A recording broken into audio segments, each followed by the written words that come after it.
All right. What do you have? All right. Wolf something. I don't know. Is it Wolf Pack or something like that? Was Just, it a Father's Day present?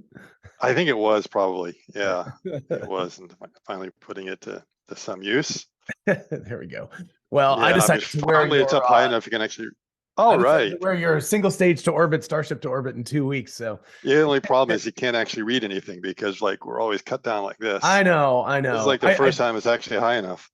I noticed that in my video that I just did today on Phil Dwan's talk that I had my "Don't Mess with Tesla" shirt, but you could only see like this much of it, so it looked You like can, Texas. Didn't really yeah, get to the you Tesla can't part. read anything. So yeah. Exactly. So anyway, Scott inspired this. It's 2 weeks, single stage to orbit, Yeah. Starship to orbit. So yeah, in the merch store, people can grab that thing. So anyway, I've been enjoying watching our scuba diving videos. 360 works really well for scuba diving. I have like a GoPro Max, and so I Hmm. actually bought it for the car to like do the recordings of the car as I was doing left-hand turns and stuff. But it works really well for scuba stuff. So That's nice. And so the optics underwater doesn't get kind of weird. well, I mean, everything's all distorted, but the GoPro, the problem with the GoPro Max is that like the 360 thing is just it's you have to use their application to do editing, and it's a pain in the ass. So basically, you have to do all of this editing carefully. I'm finally starting to get the basic hang of it. But anyway, you do all that editing, and then you export it as a normal video into your regular stuff, and then you can do, so it's just a lot of extra steps. So it's a pain in the butt, but it's really cool because a lot of times, like when you're diving, to be able to spin around and see what's behind you, because sometimes like just something comes up behind you and you don't even notice, and it's like, oh, there's And common then films. later on, you realize, oh, there was a shark back there. I didn't Yeah, know it the whole exactly. time.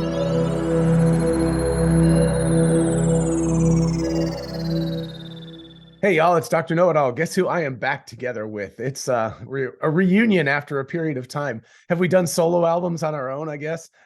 Yeah, we did a few, I think, here and there. Been So it's time to on reunite the old Herbert's and band. Hans's channel for a little bit there. Yep. Yep. Cool. So anyway, we were actually just talking on the phone yesterday, and I was like, oh, we should definitely do a video on this, but it's the two of us together are sort of coming to this what would you call it, like tokenizing reality, I think. Yeah. Yeah. Something like that. So we're going to go into that a little bit today. Of course, if you haven't seen a Scott Walter video before, this is Dr. Scott Walter. So thank you so much for joining us, robotics expert and all sorts of good things like that, and just all around good human beings. So it's great to have you back on again. And yeah, let's talk about robots. Yeah. Thanks for having me back on, John. And what we've been talking about Optimus for quite a while, and it seems to be rather a popular topic. And the questions come up a lot is like, how is it going to be programmed? How is the AI going to be used? How are we going to teach everything? Where does something like a large language model fit in there? And the obvious answer to the question is like, yeah, they'll use AI. The less obvious answer to the question is, how is it going to be used? How is it going to be deployed? How are you going to use the teaching? What are the methods? And what kind of architectures are we going to be seeing? And so it's been rattling around in my head for a while to kind of really understand where it's going to be used. Now, we've talked about not just the Teslabot, but also agility and Boston Dynamics um, and other And by the way, humanoid just to break robots that in are out there, there. if Yep. if anybody from Boston Dynamics, Agility Robotics, etc., wants to come on the show, we'd be happy to have you.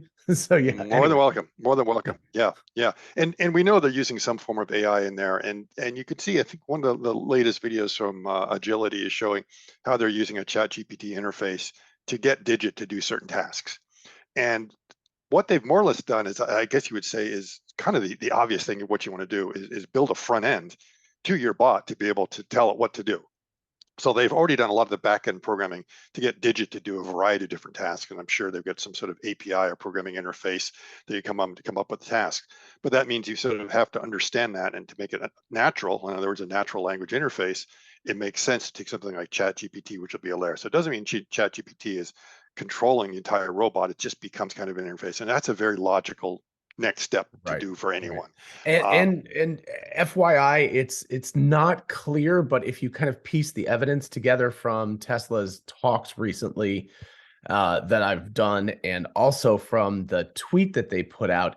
They're talking about doing generative creation of futures based on pasts, but it sounds like what they're able to do is use a text interface to actually make that happen. And then Elon Musk just yesterday tweeted about using diffusion models, which are often related to CLIP specifically, but a language interface. So Tesla may very well be doing this as well actively. They just haven't explicitly said that yet.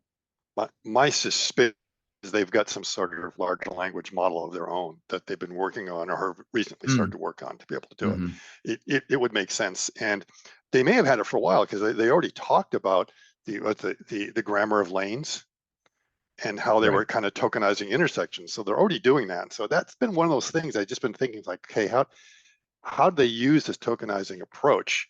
And I've been looking at what's the best way to get the output to get the robot to start moving around. And maybe can I break in 1 second real quick? Sure. Just for people who might not just, I always want to make sure that we're not just excluding a bunch of people who don't know this already, but tokenizing is essentially breaking up. Language would be the easiest way to think about it, but you break up a word like walk into a token walk. You would break up a word like walking into two tokens, walk and ing. And so essentially it's more or less like breaking up a language into individual words. It's usually a little bit smaller than that. I think, what is it, like a 1.3 to 1 ratio? I think is something like that, approximately, of tokens to words. But anyway, so we're talking tokenizing things in a language means breaking it up into those little tokens. You just search through it and you divide it up into that. Reality is a little more complicated than that, of course, because it's not automatically built in as words. So anyway, sorry, continue on there. Sorry to interrupt, but I just wanted to make sure people didn't get lost on what the hell tokens were. Yeah. One way I think of a token, it's just shorthand. So rather than having to write the whole word out, you have a very simple symbol. And basically, you've got a lookup table. And if you think of how you would compress a bunch of text, you go through the text and you look at a frequency map of the occurrences of certain words. And you notice, like, man, a bunch of these words just keep on appearing again and again and again. And you assign a token or number to it. So it could be like a 5-letter or 10-letter string. And what you do is you say, well, right here, I'm just going to say it uses this token, and that token is just a very small piece of information. It's maybe a byte of information. However, if you were to put the entire word in there, it's going to be multiple bytes of information. That's how you get compression.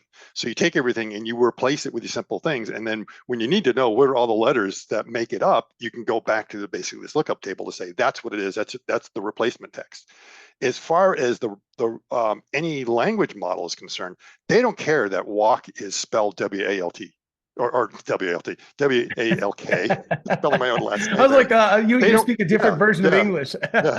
They don't, it doesn't care. All it cares is about the concept of walking and what walking means. It's the meaning, it's not the spelling.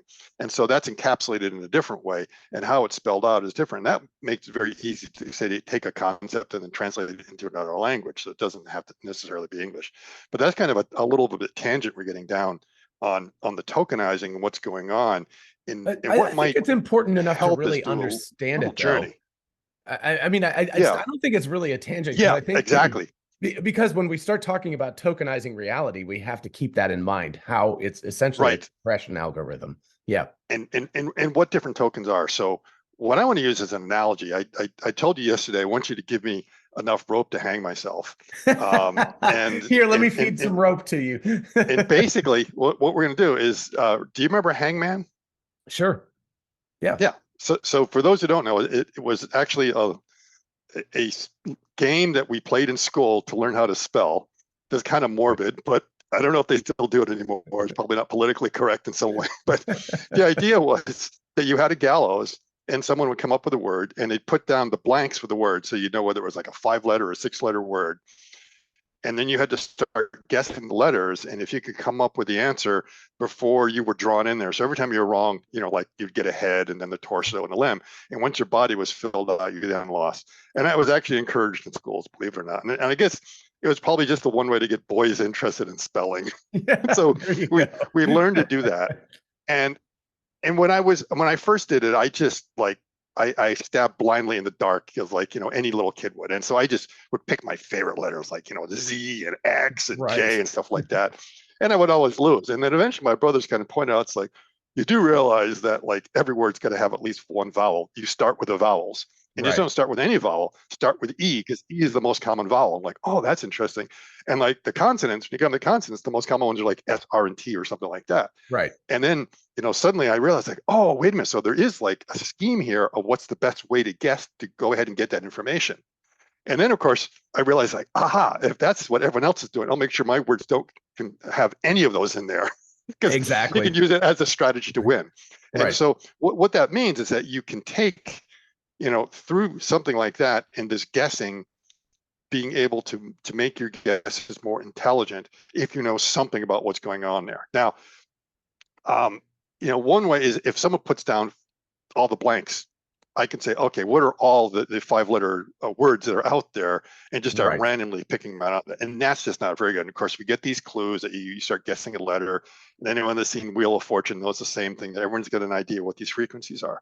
So if you want to write a heuristic for solving that, it's not too hard to come up with a heuristic for something like that, especially if you think of Hangman kind of being like, an autofill algorithm, Right. where if I start typing in some text, and if I type like a W, start out with that, it's not much of a hint. And of course, I'm not telling it how long my word is, which is a little bit different than that. But it might know, it's like, oh, okay, so we've excluded the rest of the alphabet. We know we just kind of focus there. And we could say, what's the most common letter that's going to come after W? Right. In the English language. Now that means you have to have that information, and you can get that information a couple of ways. One, you just get a dictionary. So a bunch of monks and linguists over the years have actually compiled a dictionary. So they've done, basically they scraped the English language and they've come up with this dictionary, and you could just base it off that. But of course you can compile that dictionary to look at what the frequency of occurrences of different letters are after different things, to start guessing what might make sense. Yes. So we might say, okay, I start to type in A. It's like, aha, what's going to be the next most common one? Now I can go to the top of the dictionary and say, what's the next word after WA in the dictionary? And that's probably going to be a terrible guess, because it's going to be like WAAC or something like that, some word that no one ever uses. Right. And so what you want to do is you want to look at, well, what's the most likely frequency of words that are going to be in there? That's not in the dictionary. Okay, you can tell of what the frequency of the appearances of letters are going to be, but you're definitely not going to know anything about that. That you then need to go to a greater context. That means you need to start reading a large body of literature to get an idea of what are the most common words that appear with WA. And if you have that information, again, with some sort of dictionary lookup and heuristic, I can make a pretty good guess. And that's kind of what autofill is doing. So looking at WA and it's probably saying, he's either going to do like walk or water or something like that. Might be they might be kind of common. And it'll get to the L and it says, oh, it's walk for sure. And then it sees T. It's like, what? Why was he putting a T in there? It's like, because I'm trying to spell my last name. That's why. Right. And then of course what it will do is they'll then learn, oh, there's an exception table. That, here's something that we see is being used more currently by this person. So now rather than getting the average of everything, we start averaging towards that and you get good guesses. Now you can take it. So if you want to do it, is you can start thinking of those as kind of tokens that have a certain meaning.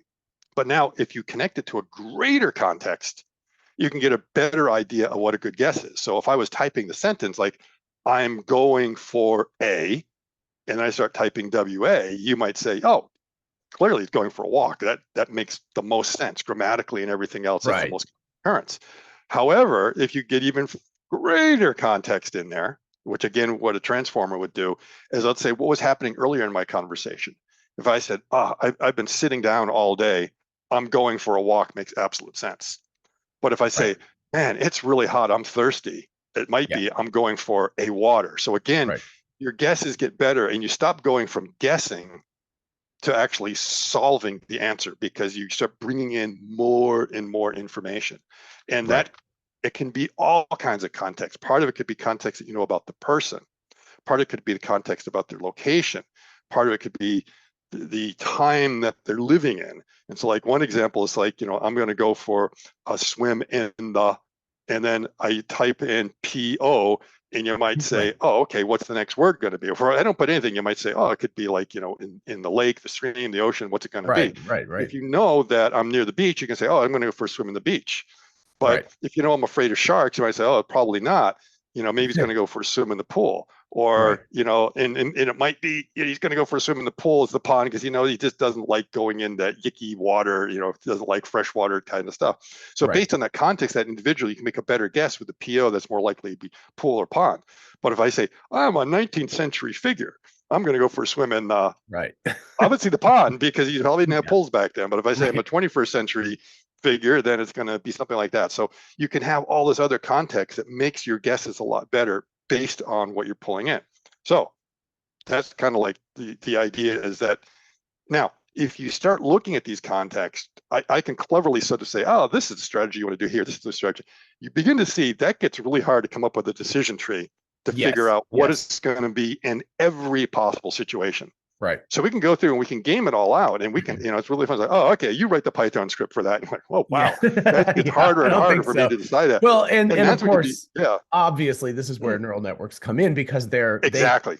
theoretically can learn any function, which means that they can learn Right. something as complex as language, given a proper. I think what you're touching on here, of course, is window size, which is what you hear a lot of times with large language models, which is how many tokens or words does it remember or does it take into account before it projects what the next word is going to be.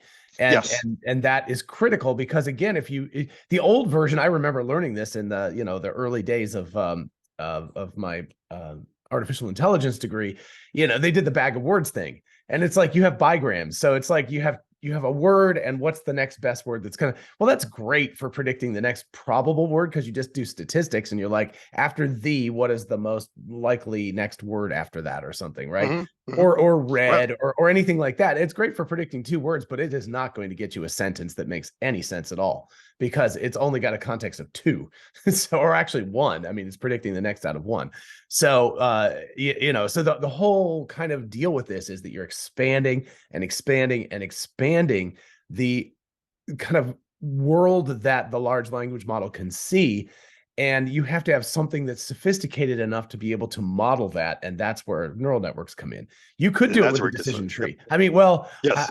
theoretically, you could do it with it. I don't think any human being would want to program that thing, but Gets pretty bad. Yeah. So, making like a simple little auto speller or something like that, auto right, correct, is fairly simple because you're just looking up in the dictionary. right, But we want to go beyond looking up the dictionary. We want to go start looking into what's going on. And of course, with all these things, context matters because a lot of the averages you get out there are, what's the most common word in the English language? That could be confusing based on if you read the whole body of literature out there versus if you look at how it's used kind of colloquially right now. So there's right. all kinds of biases in what actually those frequency numbers should be. It depends upon the individual. So again, if we play a game of Hangman and the clue is 6 letters, if I'm playing, a third grader, the good chance is that, there's going to be a word like summer. Okay. Right. But if the person I'm playing is a chemist, the chances are it's like xylene. It's gonna. Yeah. So you'd want to like bring in a different dictionary, which means the possibility of there being like X's and Y's showing up if Right. it's a chemist is much higher than if it is a third grader. So context is important. Sort of understanding all that, folding in your decision trees become very complicated, but the point is that you've got tokens that build up in, like you say, like sort of different windows or levels. So the most simple token is of course a letter. And we know words are built up of letters. So we try to figure out what those tokens are that build up those words. And then those words can then be used to build sentences. And sentences can be used to build paragraphs. And paragraphs can then, do pages and chapters and everything else. Right. And we sort of see how we start building those things as we go up. So we now have to think about, all right, how do we break things down? What are the tokens that are important? And it used to be that I think in the early language models, wasn't it kind of pre-programmed in that there was this concept of letters and words and sort of other things?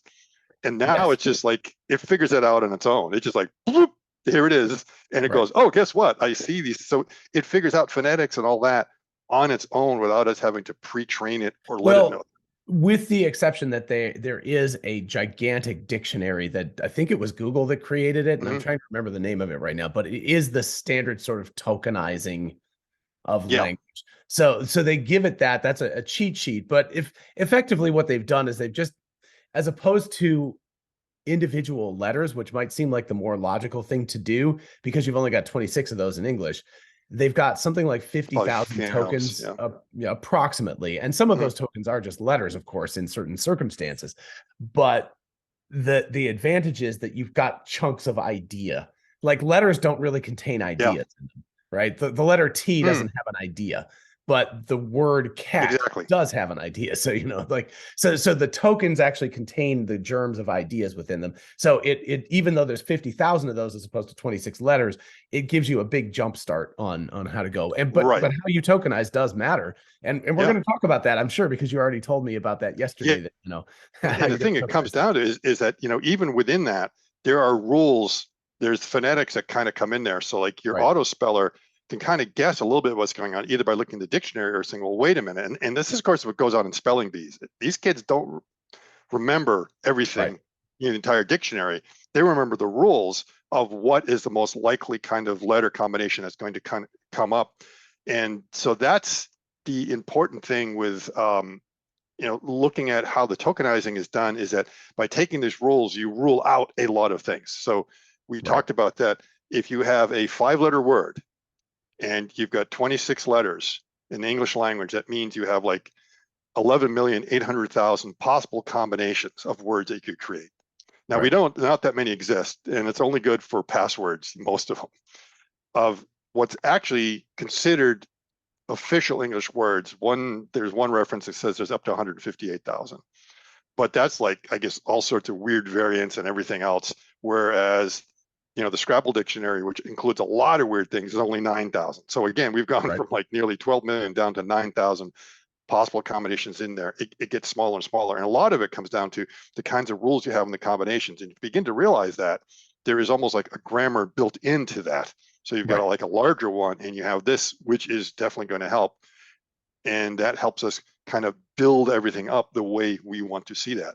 So now, where does that come in with the robot? What's the idea that's yeah, I'm sure a lot on? of people are sitting there thinking like, wait, so this is all about language. How does this have to do with reality, with the physical world of moving around?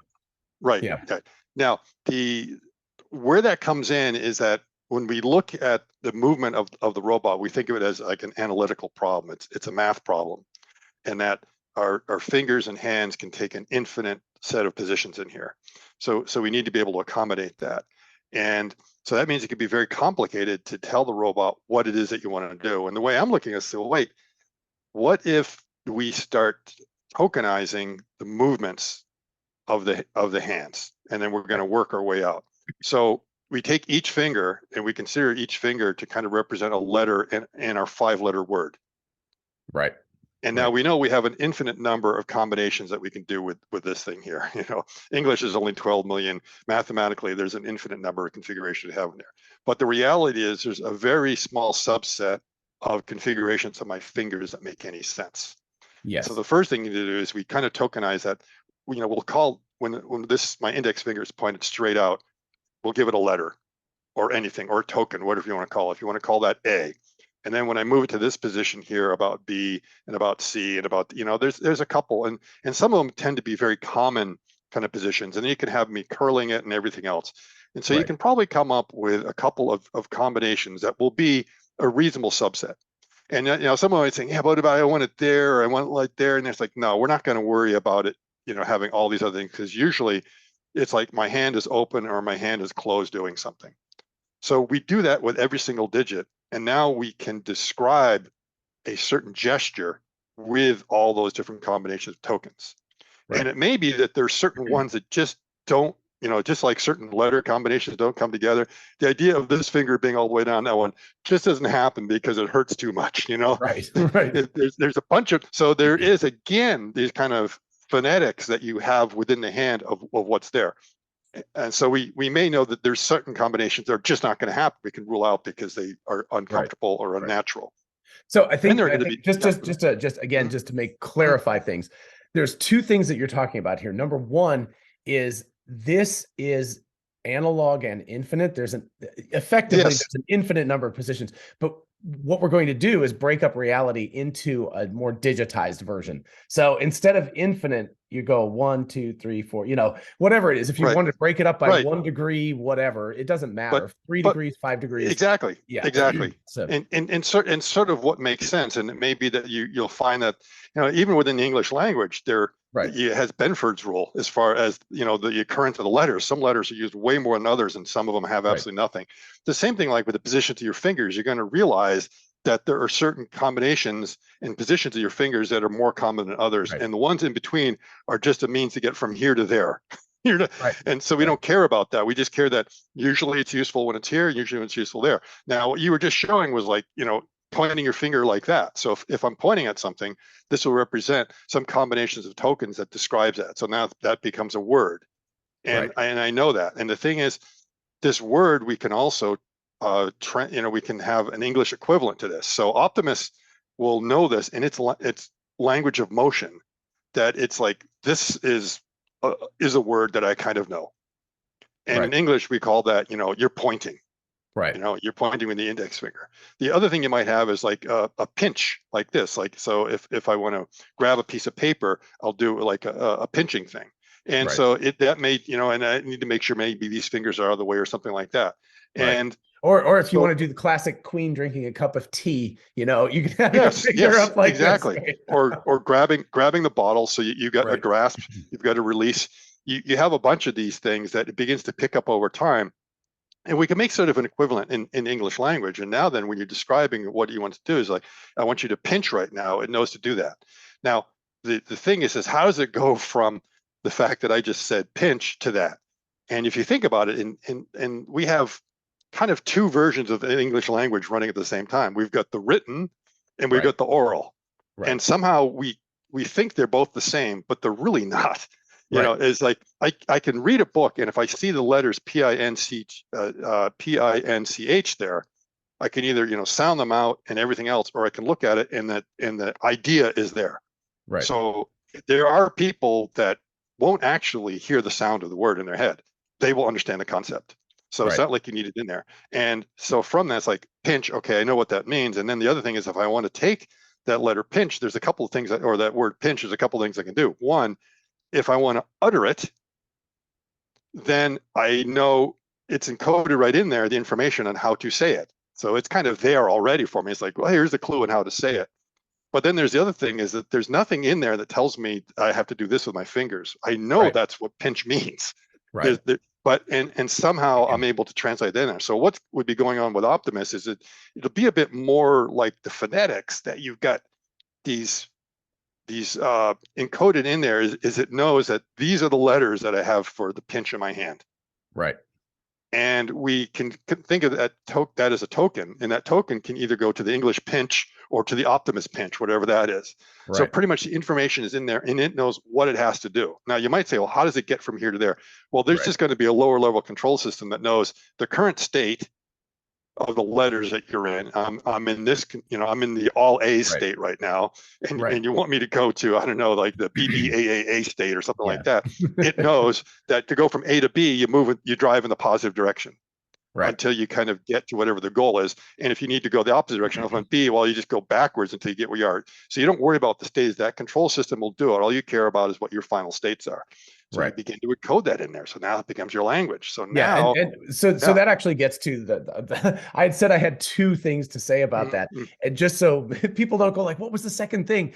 The second thing is that effectively your body, the Optimus body, every time I think about it in 3D animation terms, they call it key poses, but every time the body is in a certain position, that is a word. And the sentence is the evolution of the words, so body positions over time. And so, you know, that is where I think that was kind of a brilliant idea on your part, because it's like, oh yeah. So effectively, you can create a sentence which tells you not just where Optimus is right now, but how it's going to move through time and accomplish a task. And how it should that evolve. also relates much more closely to language.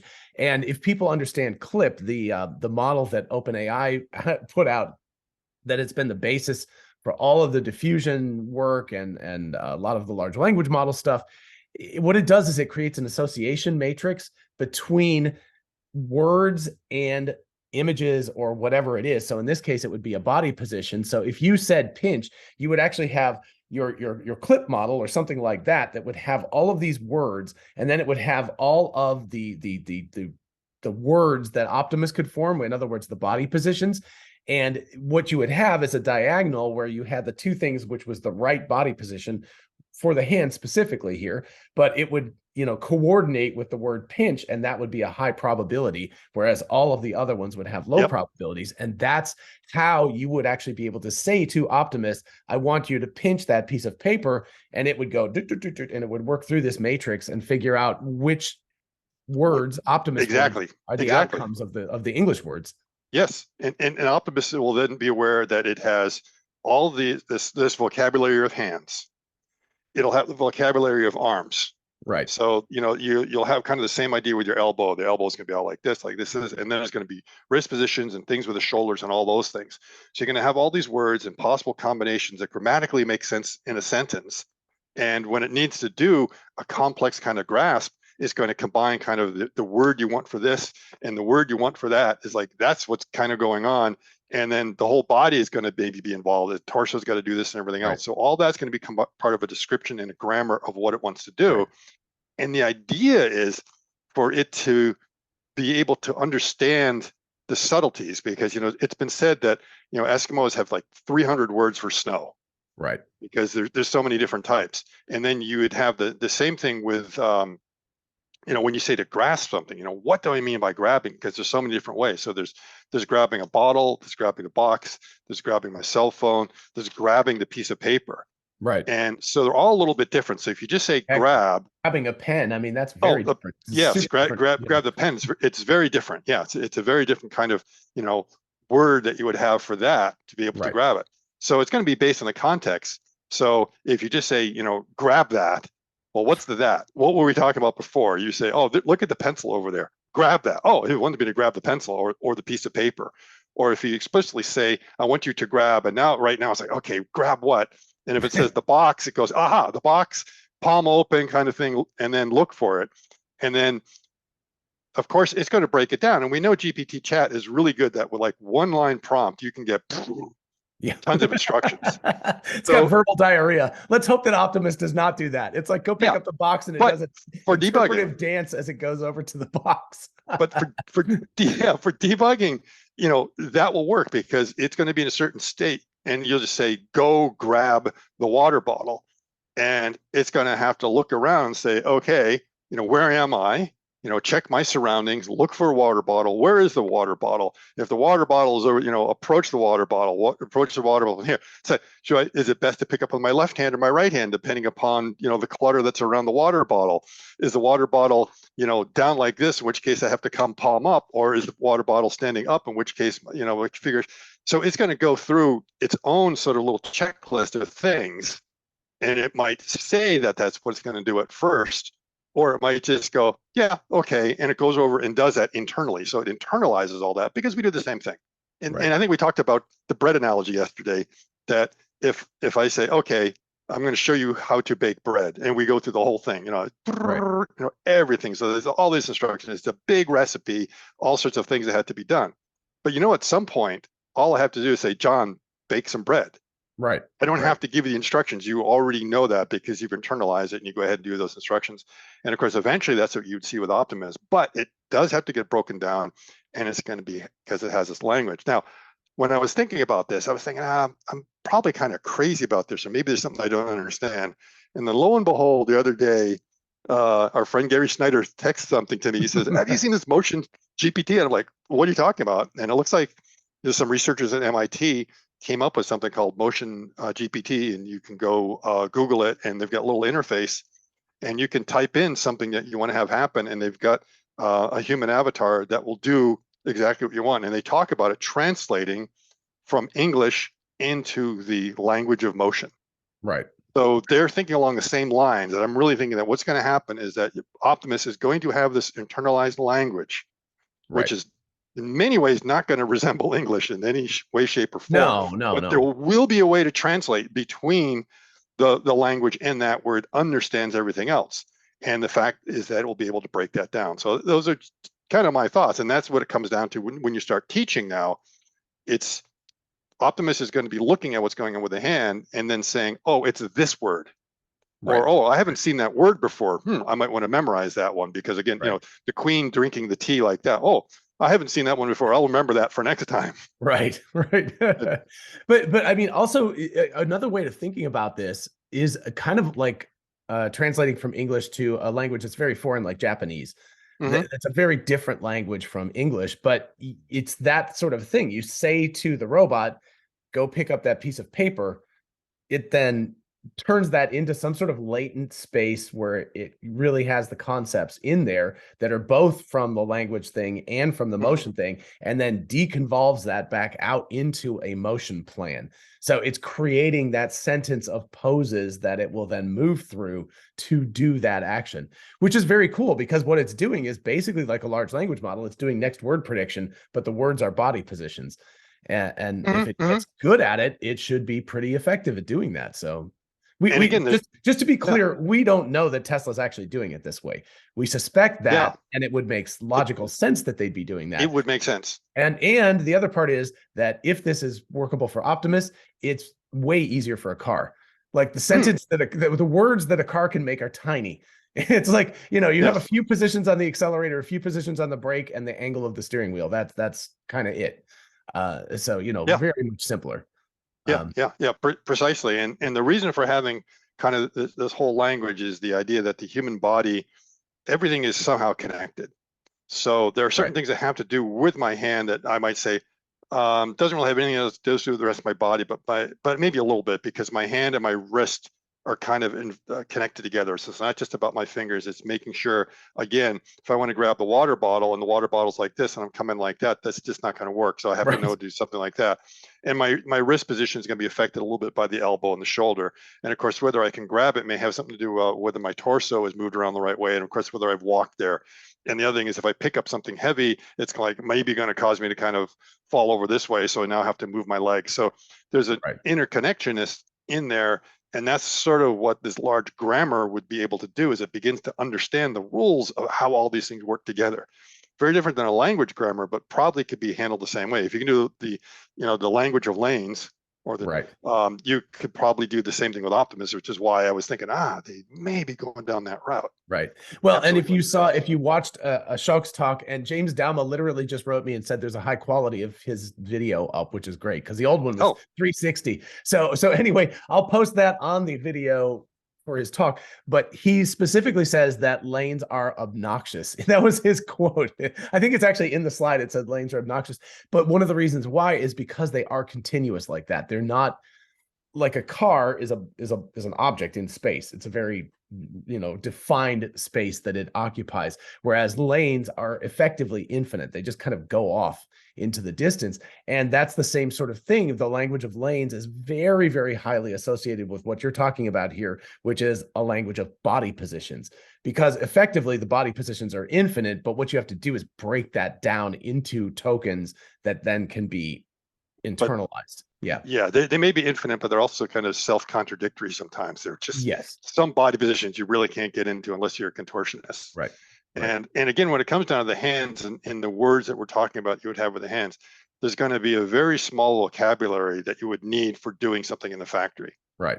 But there's also going to be, some other more subtle movements you want to have if you're a concert pianist. Right. So you might say, well, wait a minute, this is the hand position for the C chord or the G chord or something like that. And you begin having those. And of course, Optimus can't do that. It can't spread its fingers, so it's probably not going to be able to play the piano. But the idea is that as you get more finesse, you would have that. And all that means is that your vocabulary gets richer and richer. But what's the reality, as they say? What is it in common usage? 500 words a day, maybe 5,000 is what people typically use. Right. And it's a stretch when you start getting outside of that. So again, knowing that from this very large set, you don't have to have them all, and you just let them kind of bubble up. And then you can use this predictively of what should I do? So now I'm the bot and I'm moving in the world. I am just completing the sentences. Right. Which we know GPT chat is pretty good at being able to complete a sentence on a very simple prompt. And that's all Optimus is doing. Again, let's go back to what Tesla has shown us explicitly with the FSD, which is that they can give it a prior, they can give it an actual scene, So you can take that as tokenized input, which is the reality that you're in, and they give you a couple of seconds of this, and then they stop it and say, now generate the next scene, the next frame, the next frame, the next frame, and it does it, which means that it's already able to generate things. So it's tokenizing the input space of the world. And if we can attach tokenized language to that, it can take both of those modes in, and it can utilize both of those to figure out what the next thing is. So you're looking, again, we started off this whole thing with windows. Like if you only have a word window, a bigram thing, so you only have a context of one, it's terrible at predicting the next word because it's like you don't have a window. But the bigger that you can stretch out that window, and again, with the real world, that's time and that's language being input into it. The more you can extend that window, the more it can look around and pay attention to the world around it, the more effectively it's going to predict the next frame, the next, 1/36 of a second or whatever. Right. Yeah. And the other thing is you begin to wonder is when it becomes very good at filling these things out and getting like world experience, it may have the same kind of predictive sense that we have, that sometimes we just get this bad feeling that something's going to happen, and it does. And it's because there's all these subtle clues that we've seen. You'll be driving down the street and you just have the feeling that the door of this car up there is about to open up. And the reason it's about to open up is that you probably can see there's like a driver that's just in there or has just pulled over, and you just have a sense that something bad's about to happen. That guy's going to do something stupid. Or you see a cyclist doing something, or you see maybe you see a mother trying to get an unruly child under control. And you just see the child, you just get the sense that the child is going to run off wildly, and you're taking your foot off the accelerator because you're able to kind of predict, something might evolve rather badly here. And so you can imagine that it would be able to go through there and anticipate all these scenarios very, very early, even when they don't have, and then be able to see, okay, am I starting to see things that tell me that this bad scenario that had a low likelihood of a second ago is trending worse and worse and worse. In which case, I might want to, have my spidey sense, which basically is what we're talking about. You'd have a sense of the spidey sense that will go ahead and say, let's do something a little bit different. Let's slow down. Let's not accelerate anymore. Let's be prepared. Let's maybe shift a little bit to the left, a little bit to the right. Let's tap the brake lights a little bit to let the guy behind us know that you're thinking of slowing down, even though you're not. It's just like, I want him to know that I'm about to do something. So, I mean, all those things are stuff that I'm going on anticipating when I think things are starting to go south. Right. Yeah. I was thinking about parking lots also, that a lot of times I think, I don't know about you, but I have a spidey sense about where to park. Like I don't want my car to get hit, and if I suspect that a person is in a vehicle next to where I want to park, I'll often skip that one because I don't want them to just swing the door open as I pull into park. There's a lot of that stuff that goes on, even not on roads, but just in like localized situations like that where you're thinking about where to park and everything. The shopping cart return. Yes. Don't park right next to that. Of there, so that the park, if the shopping carts start, running away, which direction they're going to go. Yeah, all those things, I'm taking that into account. It's like, okay, it's safer to park over here. Right. And of course, I think it matters. Like when I was first driving, of course, I had used beat up cars, and I couldn't give a flying anyway. So, now that I have an expensive car that I don't want to have big dings in the side of the car, then I actually care a lot more. So it also depends on that circumstance as well, that you sometimes that's what I was looking at. So where the Ferraris parked? Oh, they're over there. Okay, that's exactly. I mean, that's kind of what I do now, is I look for where the BMWs and the Mercedes are. Yep. Yeah. I call it Ferrari parking. Where are they? Our corner at an angle. Yeah. I'm particularly nervous about parking lots because of students, since I have to park on a campus, and college students are just notorious for just slamming doors open into other cars and stuff. Well, the other thing is, it's like if it's a windy day, I've learned that if it's a windy day, a car door could just fly open, especially if it's a lighter car. The door might fly open more easily from a breeze or something like that. Right. So yeah, I've anticipated that a lot. I was like, oh, definitely stay away from these cars over here. Right. Or check the wind direction. It's like, okay, the wind's blowing this way. Car doors, okay. You're pointing this direction, you won't have to worry about the car door opening up. It's close. Again, that brings up that very interesting aspect of language, which is that, if you thought of driving like language, that, there's like 500 to 1,000 words that you use on a daily basis in a given day. There's 500 or 1,000 moves that your car or your robot is going to do daily. But the interesting part, and the part that Tesla, of course, is always having problems with full self-driving, is there's an awful lot of quote words that happen very, very rarely, but when they do happen, you need to be able to take You account need of them. that. Right. So you need to be able to know the word like elucidate or arachnid or whatever, just some oddball words that most people aren't using all the time.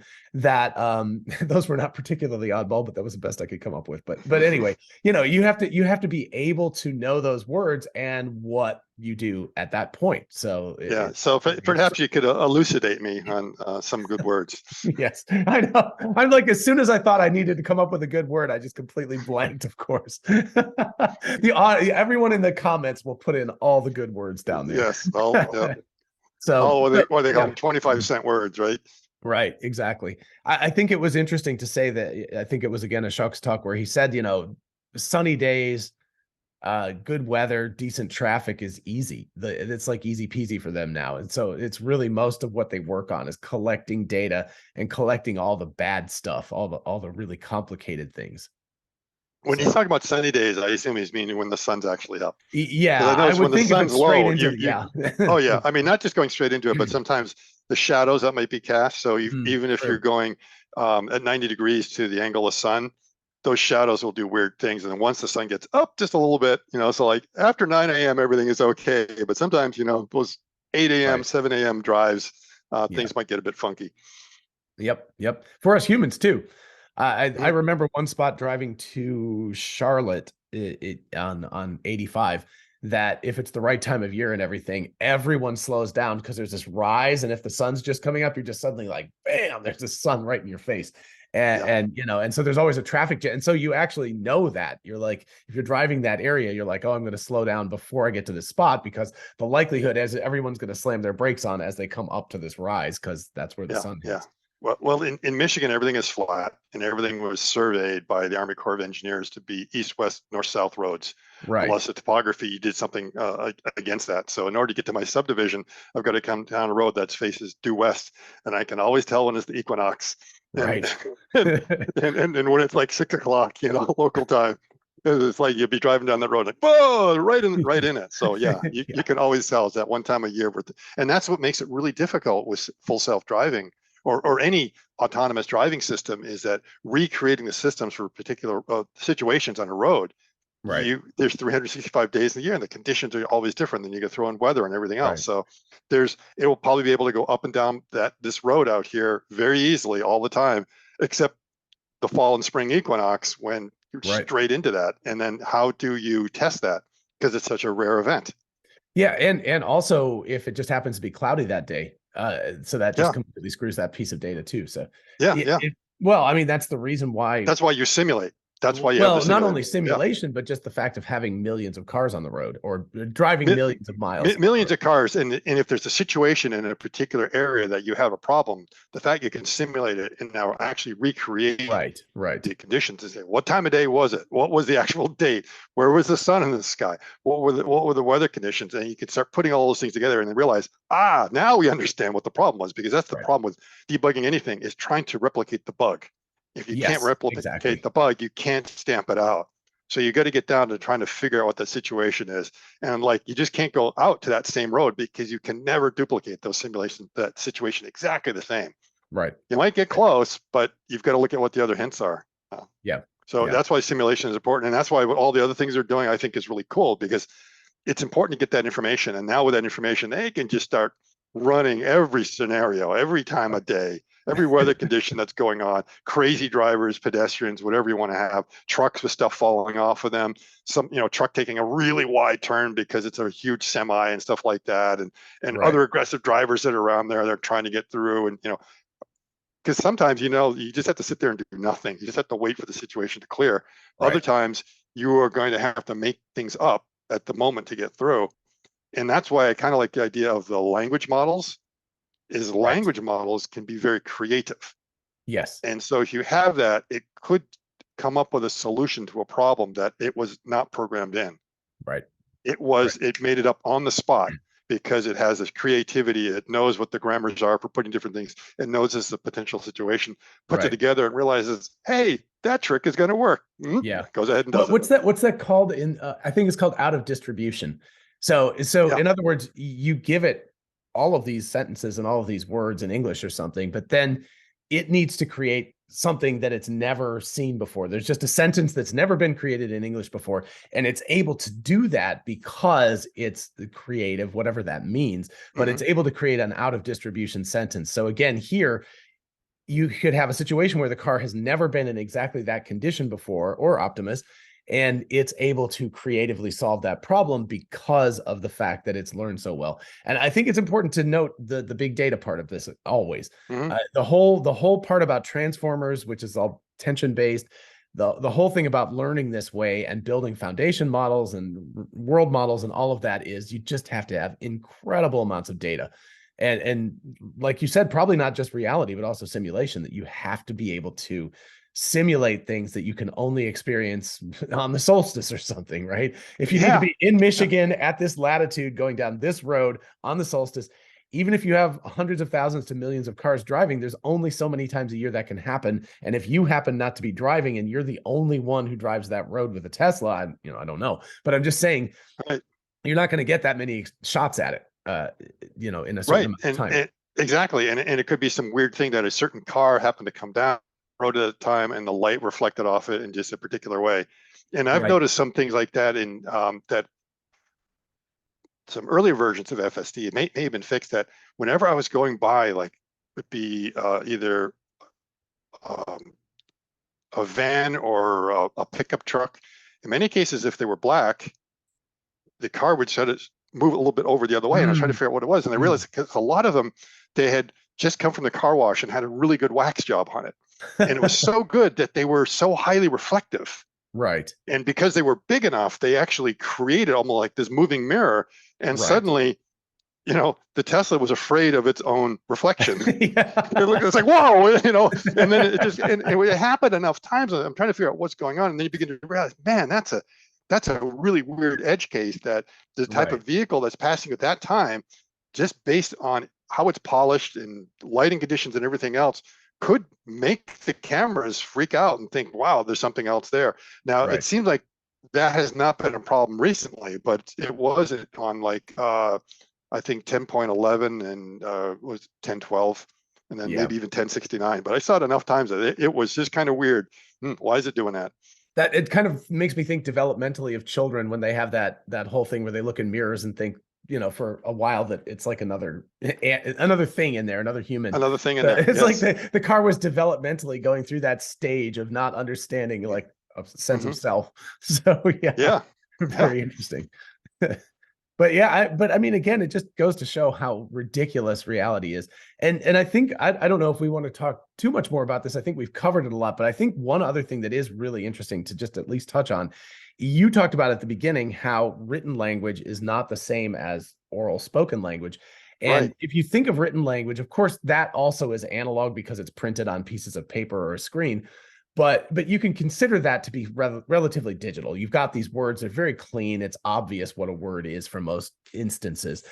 But when you get to spoken is completely analog. We're talking to each other right now. And if your connection goes down and it starts going like that, right? Even though you're speaking words, there's too much noise in that for me to make out what those words are anymore, or I'm going to have to struggle. So we're taking an analog thing and we're sort of digitizing it in our brains into individual tokens or individual concepts. And so if you think that the language model is really far away from reality and and driving and Optimus moving and stuff, it's not, because audio language is pretty much the same thing. It's that infinitely adjustable analog world that we have to parse and turn into some sort of digitized conceptual thing. Just imagine, keys on the piano, there's an infinite number of frequencies between one end of the piano and up to the other. However, we've discretized it on the keyboard that there's only certain ones we care about in between. So we do the same thing with obviously sounds that we make. Our letters, we think there's only 26 sounds. No, there's way more. I mean, as it is, we know there's way more because there's more than two ways to say the letter A and E and I and J and G, and kind of goes on and on. So we know that there's an infinite variety, but we do have to break it down. We have to discretize it at some point to get some sort of meaning. And then there's the other thing is how you take that information and associate it with some action, which is what the bot has to do. When the bot knows that it's able to control that finger, Right. and it just starts associating whatever input or output it does to get the finger to there with that certain letter. And it just knows instinctively, innately to do it, just like we do. So Right. when we see a word, we know exactly orally what to say. We don't have to think about it anymore. It just happens naturally. And so what will happen is these bots will end up having what is a sense of muscle reflex. Yes. Is that you just tell it to do something and just, I just know how to do it. I won't even have to think about it. It just kind of goes, happens, and it satisfies whatever the desire is at that point to say, my goal is to do something based on whatever that word is, accomplished. Right. Right. So this is actually very cool when you think about the advances that can be or are likely already being made. And again, not just by Tesla, because you were talking about how agility is obviously working on things like this, but multimodal input in terms of both spatial and linguistic input and temporal also, of course. And then the output becomes this modality of like body position or robot position in the world, which is really, really cool. It starts to I was actually watching Lex Friedman talk to George Hotz. I haven't finished that because it's a long interview.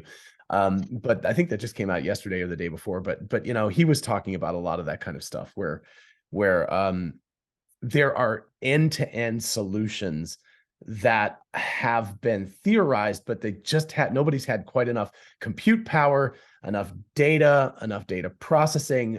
All of that kind of stuff has been missing to a large extent. And we're seeing it happen with language because language is already discretized. It's already been turned into words that are relatively easy for it to read because they're on the internet. So it's already digitized and all of that kind of stuff. But reality is a whole different ballgame. But you can see Tesla's, you know, that graph where they were showing what their projected compute power was going to be by the end of 2024, and it's just like insane. It looks like where we are right now, you can't even hardly see it. You know, it's like a hockey stick going up. So so clearly they're thinking about this. They're like, we need insane amounts of compute power to get this done, but we see the path, and that's why we're willing to commit that kind of time and money. Right. Question is, do they really think they need that amount of compute power to get to where they are, or are they going to be able to meet some of their objectives much sooner than that, or do they really need to have, what is it, 300? I think it's 100 exaflops they're talking about by the end of 2024. 100 exaflops, yeah, the equivalent of what, 300,000 A100s or something like that. Yeah, it's crazy.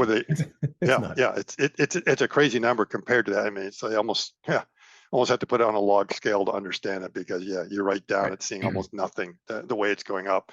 And have they done the back of the envelope calculation and say, we're going to need this much to be able to solve the problem? Right. Or is it looking for really chasing the nines that, you know, much sooner they get to the point that it's better than a human? It's just that they want to be 100 or 1,000x better. And maybe that's when you need that kind of compute. Yeah. For those really weird edge cases. Right. And well, I also think it's worth pointing out that they explicitly said this, but you have to remember, like, I think a lot of people think like, oh, you run the model once and you train it and you're done, and that takes 7 days. So who cares? It's like, no, you're going to do 1,000 or 5,000 attempts at this that are going to be wrong before you get the right one. So, you know, the amount of times that you have to try it to the number of times that it actually works properly is a massive, you know, ratio. And so, you know, you're like, oh, who cares if it takes a week to do it? It's like, well, you're going to care if it takes you 1,000 times, because that's 1,000 weeks. Whereas if you have 1,000 times more processing power, it only takes you weeks. So, you know, it's a really big deal to have more processing power, because of the fact that you're not just running this thing once, you're doing it over and over and over and over and iterating. And that's where you get that big advantage from the compute power. We are going to run up against the same thing that Amazon Web Services did, which was that they originally built their gigantic overdone compute platform, or their server farm, to do Christmas shopping. And then they were like, what the hell are we going to do with this for 300 days out of the year when people aren't Christmas shopping? And they're like, oh, we can sell this. So, you know, I do have a lot of hope that once Tesla builds out this 100 exaflops, that they're going to discover that they have a lot more idle time, and they're going to start, you know, selling it to us consumers to utilize for research and other things. That'll be really cool. Have to come up with some ideas then. Yeah, I know. Oh, time to start thinking. We have like 18 months, I guess. So there you go. All right, Scott, you got anything else to talk about with this? I think we covered this. We beat this horse into the ground. Yeah, just happy 4th. Oh yeah, happy everyone. 4th of July. That's right. It's almost. Hopefully you are COVID free by that point. Yeah. As you can tell, aside from a little snuffling and congestion, I actually feel fine. So, yep. I do need to, I just remembered I've got to go out and get my anniversary card for my wife because it's tomorrow. I was like, oh gosh, I was been a little bit out of it this week. And so I'm like a little behind. So by the time anybody sees this, it will be the 2nd. So it's already our anniversary. I've already purchased the card. So don't worry about it. All right. Yeah. And I'm not making any predictions about how many vehicles are delivered or produced. That's right. That'll be later today or tomorrow, right? It's tomorrow. Yeah.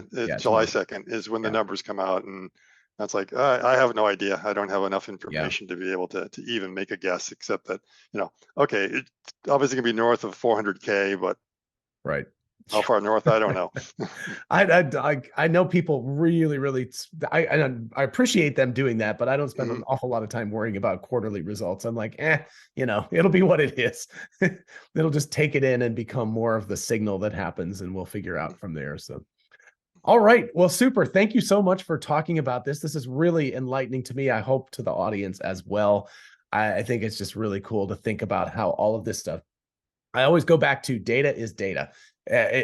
So like whatever it is, even though these things seem really highly disparate, that they're all kind of connected together at heart, and we can cross-pollinate between a lot of the techniques that are used. So it's really cool. And thank you so much for sharing your ideas about that. I really appreciate it. And of course, everyone, do the like and subscribe and all of that good stuff. And we will see you in the next one. Thanks.